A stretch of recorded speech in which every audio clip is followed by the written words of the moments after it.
أعوذ بالله من الشيطان الرجيم. بسم الله الرحمن الرحيم. Assalamu alaikum wa rahmatullahi wa barakatuh. As we're getting closer to the month of Dhul Hijjah, when the Muslims from around the world will be making the pilgrimage to Mecca and to the sacred areas around Mecca, and obviously ultimately completing their Hajj by going to Medina to greet the Messenger of God and his noble family and those select righteous companions who gave their lives for the sake of Islam, we want to end this season the traditions before we begin to look at some hadith about the Hajj with a statement from the commander of the faithful, Imam Ali, may God's peace and blessings be upon him. And in this tradition, he reminds us of the importance of knowledge, the knowledge of the other, the knowledge which will help us to not be afraid or apprehensive or scared of other people who may hold different religions or ideologies or ways of life. And in this tradition, which the commander of the faithful has been reported as saying, we are told the following very brief statement. He says, people are antagonists of what they are ignorant of.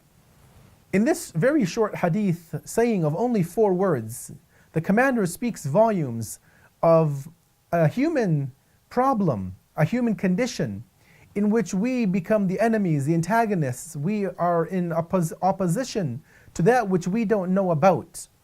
You know, when a person follows a particular religion, a particular way of life, a particular dispensation, and they don't know about other religions, and they see them on television or they see their houses of worship, they tend to be fearful of them, maybe apprehensive of who are those people, what are they doing, what happens behind closed doors. But when you get a chance to meet individuals who are practitioners of that faith and maybe go to their house of worship, and you see that yes, they may worship in a different way. They might perform their prayers and their acts of devotion to their Creator in a different language. They may eat different food. They may dress in a different clothing. But at the end of the day, they're worshiping their one God, our one God. And so when we see this, that people don't know one another, that this is where we see that a lot of our problems in our society today stem from, that we don't know one another. We don't know, for example, those who follow a religion other than Islam, of what they believe, what they practice, how they fulfill their religious obligations. And when we have this lack of knowledge, this ignorance, this ignorance of the other based on our own lack of seeking knowledge, then this makes us apprehensive and very cautious around such individuals.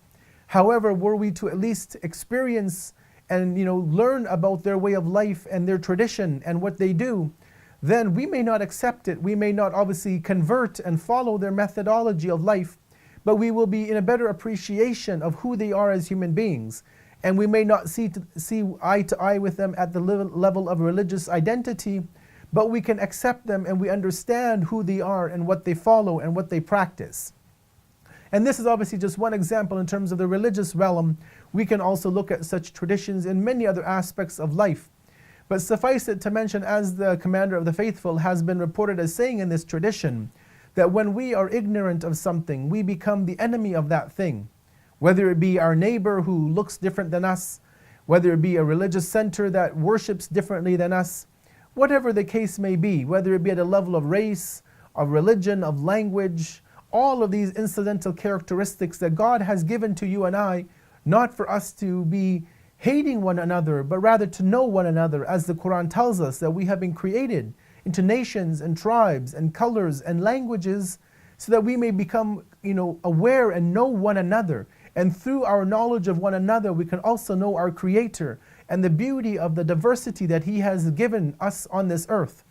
And so let us ensure that rather than pointing fingers and being scared or apprehensive of others, that we welcome them with open arms, that we learn, that we get to know who they are as human beings, and that we are acquainted with other cultures and civilizations and religions and whatever other differences that we have amongst humanity. Wassalamu alaikum wa rahmatullahi wa barakatuh.